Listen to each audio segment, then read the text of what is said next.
Alors, donc, l'idée générale là, c'est de regarder un petit peu comment on gère dans le mode simulation les couples. Donc, vous avez une pièce qui a été dessinée. Cette pièce, j'ai fait exprès que ce soit une pièce carrée pour qu'on voit bien les choses qui vont se passer. Et on va appliquer un couple.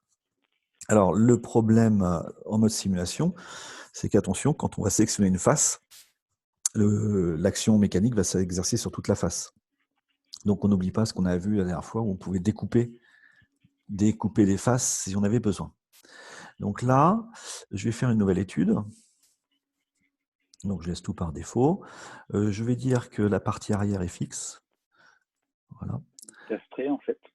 Donc il n'y a pas de mouvement, hein, ce sont la notion de contrainte. Hein, et puis après, il faut que je mette les chargements.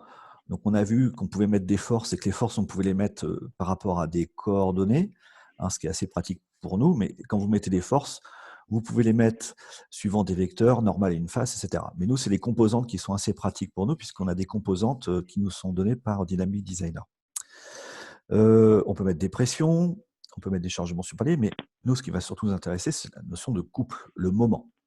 Alors, le problème du moment, c'est qu'en fait, ça ne se présente pas de la même manière que ce qu'on a vu au niveau des forces. Il n'y a pas d'action des composantes, on n'a pas de coordonnées, si vous voulez.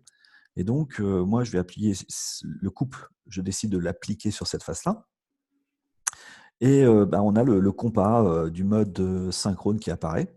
Et vous avez la valeur. Donc, la valeur ici, c'est 1 Newton-mètre. Donc, je vais mettre 10. Et puis, vous avez des petites flèches qui apparaissent. Ces petites flèches, ça vous donne le sens d'application de la force qui vous donne le couple résultant par rapport à un axe. L'axe, c'est cette partie orange que vous avez là.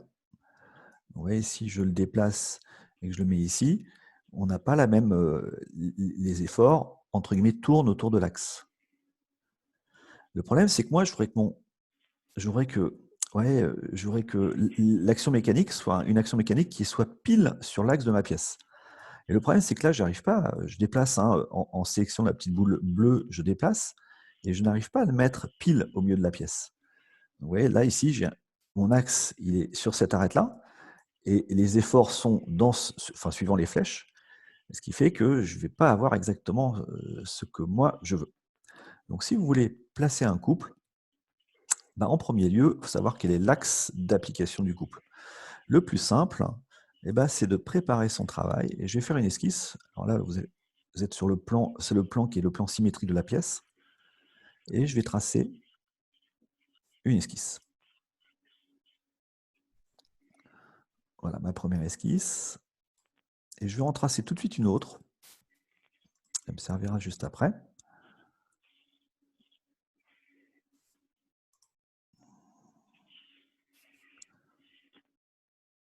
Voilà.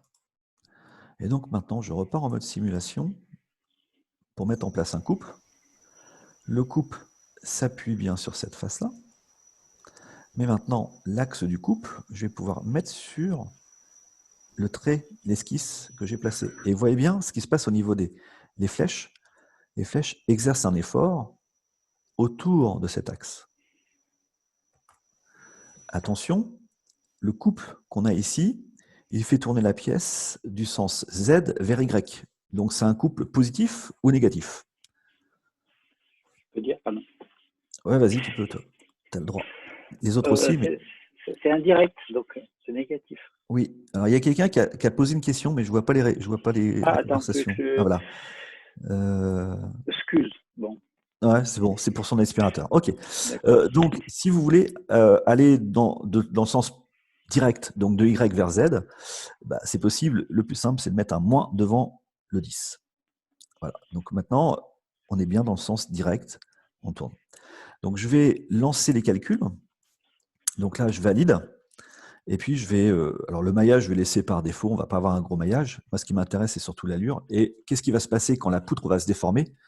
Et comme il y a une torsion pure, c'est un moment de torsion, on a bien effectivement la torsion que l'on voit apparaître. Normalement, c'est dans accueil, je peux faire une animation. Voilà. Alors, on a les valeurs qui sont sur le côté. Moi, tout est caché par ce qui se passe ici. Mais voilà, on a la valeur mégapascal que nous donne notre système. Donc, l'idée, c'est que effectivement, vous placez bien votre axe d'application de votre moment. Et une fois que vous l'avez placé, ça va être facile de créer un couple par rapport à cet axe-là.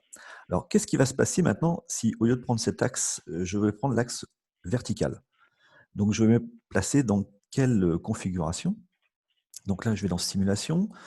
Je vais voir mes charges. Je vais sur le couple. Je fais apparaître le couple. Donc, je clique dessus. Et là, je clique sur couple 1. Ça m'édite le couple. Et là, je peux prendre la petite boule et je le positionne ici. Donc, vous voyez que maintenant, les flèches vont être dans les deux sens. D'accord? On a ce côté-là qui va du côté X- et celui-là qui va du côté X+. On a donc un couple qui est positif ou négatif? Moi, je ne vois pas le repère. Ah si, ça y est. Moi, je l'ai mis là. Ah, Bon, là, il va je l'ai faire mis. tourner de X vers Y, Voilà, donc positif. et il est positif. On est dans le sens direct. Quand j'ai changé mon couple et que j'ai changé l'axe, le moins a disparu. Donc faites attention au niveau des signes quand vous placez ou si vous modifiez un couple. Donc là, je vais valider.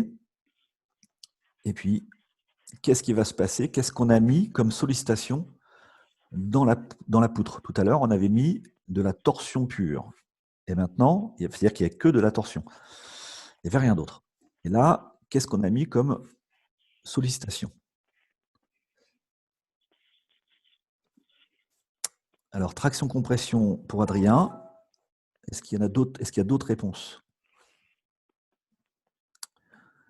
Alors, pour Adrien, ça, les contraintes, on va avoir des contraintes normales, effectivement, positives et négatives, donc des contraintes de traction. Mais la sollicitation, c'est pas traction et compression. Et non, Une autre idée? traction-compression, c'est si vous avez une action mécanique avec ma poutre que j'ai actuellement, il faut que on tire suivant l'axe X sur la poutre ou on la pousse. Alors que là, on voit bien sur la face, on a les deux.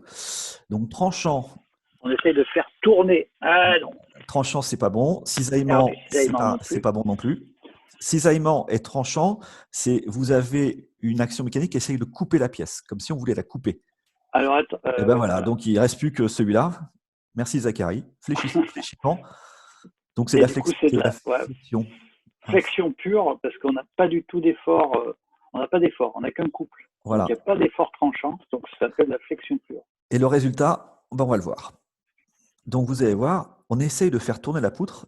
Et si vous regardez ce qui se passe, et vous le retrouverez quand vous ferez les petites schématisations pour expliquer comment sont les contraintes en RDM, on a la contrainte max qui est à l'extrémité de la poutre, aux deux extrémités, elle est opposée, hein, et puis au milieu, on n'a pas de contrainte. Donc, animation, ouais, on essaye de la tordre, la poutre. Et la différence, si on avait mis une action mécanique, alors je dois pouvoir annoter quelque part, si on avait mis une action mécanique